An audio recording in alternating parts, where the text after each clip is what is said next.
वो लड़का हो चाहे लड़की हो, अगर उन्हें कोई भी इस तरीके से छूता है, कोई भी अनकंफर्टेबल वे में छूता है, तो उसको हम हैरेसमेंट मानते हैं, जो कुछ भी हो सकता है। सबसे पहले हम करेंगे इसको क्वेश्चन वाइज लेते हैं। सबसे पहले इसमें विक्टिम कौन हो सकता है? विक्टिम हो सकता है कोई भी बच्चा जो जिसने 18 साल की उम्र पूरी नहीं की है, चाहे वो लड़का हो या लड़की। सेक्सुअल हैरेसमेंट कहते किसे हैं? दूसरा सवाल ये है, ये 2012 में कानून आया था, क्या उससे पहले नहीं होते थे? उससे पहले भी इस तरह के केसेस होते थे, लेकिन जब इस तरह के केसेस बहुत ज्यादा आने लगे तब सरकार को लगा नहीं, इसके लिए पनिशमेंट ज्यादा देनी चाहिए, स्ट्रिंजेंट पनिशमेंट दी जाए डिटरेंट इफेक्ट क्रिएट करने के लिए, ताकि लोग रुके। इसलिए 2012 में कानून लाया गया जिसमें सख्त सजाएं दी गई है। कौन कर सकता है? वो कोई भी हो सकता, कोई भी। आंकड़ों के हिसाब से ज्यादातर जो सेक्सुअल हैरेसमेंट के केसेस होते हैं बच्चों के साथ, उसमें अपना जानने वाला कोई होता है, अनजान लोग कम करते हैं। कोई भी चाचा, मामा, फूफा, मासड़, पड़ोसी, अंकल, टीचर, बस वाला,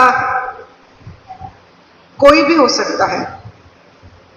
वैसे तो कोई भी ऐसा टच जो आपको अनकंफर्टेबल करे, लेकिन हम फिर भी थोड़ा डिफाइन कर देते हैं। मान लो लिप्स को छूना, हमारे प्राइवेट पार्ट्स को छूना, इस तरह की जो हरकतें होती हैं वो सेक्सुअल हैरेसमेंट की कैटेगरी में आती हैं। अपने गोद में बिठाना, ठीक है, कि भले ही आप हमारे चाचा हो, मामा हो, जो भी रिश्ता है, अगर हमें नहीं पसंद कि आप हमें अपनी गोद में बिठाओ, तो ये सेक्सुअल हैरेसमेंट की कैटेगरी में आता है।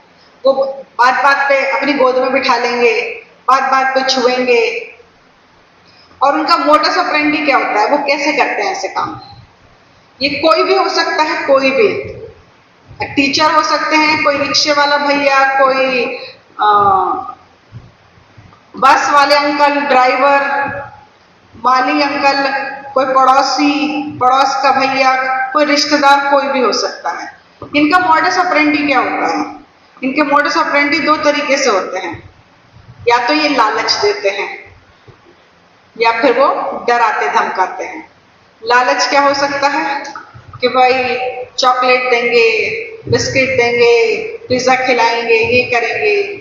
लड़कियों को ऐसे, या थोड़े बड़े हो गए तो मोबाइल दिलाएंगे, इस तरह के लालच हो सकते हैं। लड़कियों के लिए क्या हो सकता है कि भाई तुम्हें मेकअप किट देंगे, कोई भी गिफ्ट देंगे, कुछ देंगे जिससे वो लालच देंगे।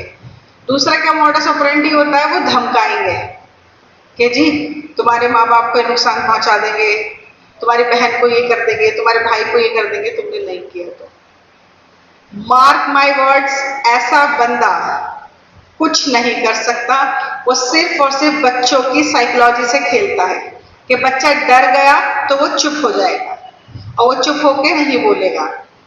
अगर कोई भी ऐसा कहीं भी कुछ भी करता है आपके साथ, आपने सबसे पहले तो स्टैंड लेना है कि स्टॉप, रुक जाओ, मेरे को ये बिल्कुल नहीं पसंद जो आप कर रहे हो।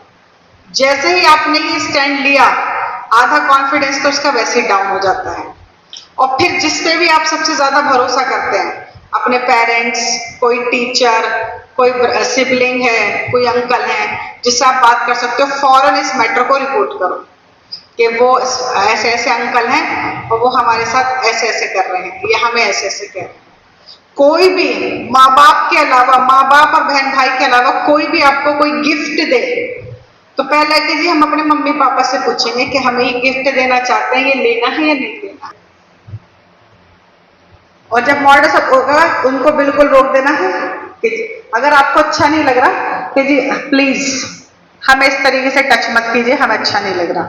और फौरन जिसको भी आप ट्रस्ट करते हैं उनको आपने बताना है।